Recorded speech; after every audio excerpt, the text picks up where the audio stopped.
Guys, gagawa tayo ngayon ng sausawang kay matagal na ako guys na walang sausawan. Ayan, may natira ko guys, parang ganyan na lang, yung parang pinakalatak na lang. Ngayon, mag-start na tayo magawa ng sausawang simanay. Ito naka-prepare na guys yung sili, bawang at naglagay ako guys ng konting luya.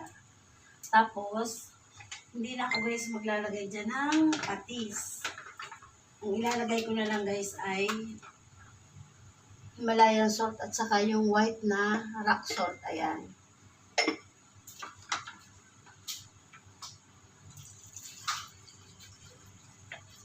Ito naman guys ang ginawa ang inano kong blender. Tapos ilalagay ko guys ano na lang. Pinong paminta.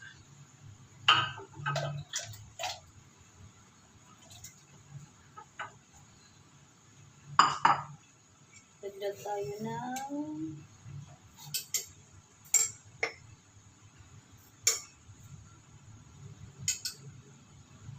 tapos mamaya guys, hindi na ako maglalagay kasi baka masyado na siyang umalat. Masa na yung takip nito, ayan.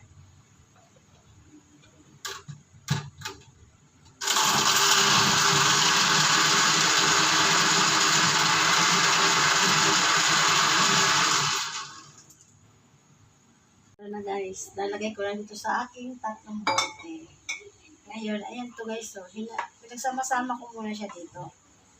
Ayan, para mahalo-halo ko yung atin. Tapos may tira pa ako guys ng konti.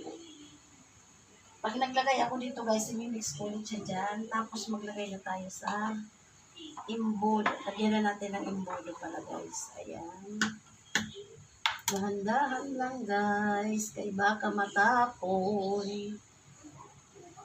Oops, ay natapon na. Dahan-dahan. Wait lang guys. Ito guys, ang ginamit ko yung measuring cup ko. Ayan guys. Para hindi siya matapon. Matatapon siya guys. Ayan. Ihalo muna natin. Kasi sobrang tapang naman guys yung ating mga marami-rami yung nailagay kong bawang, sibuyas. Ayan. Ito. Okay na po guys. Ayan. Tapos,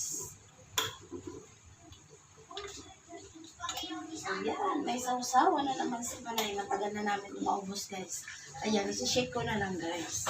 Kasi naluang ko siya ng suka pa. Ayan.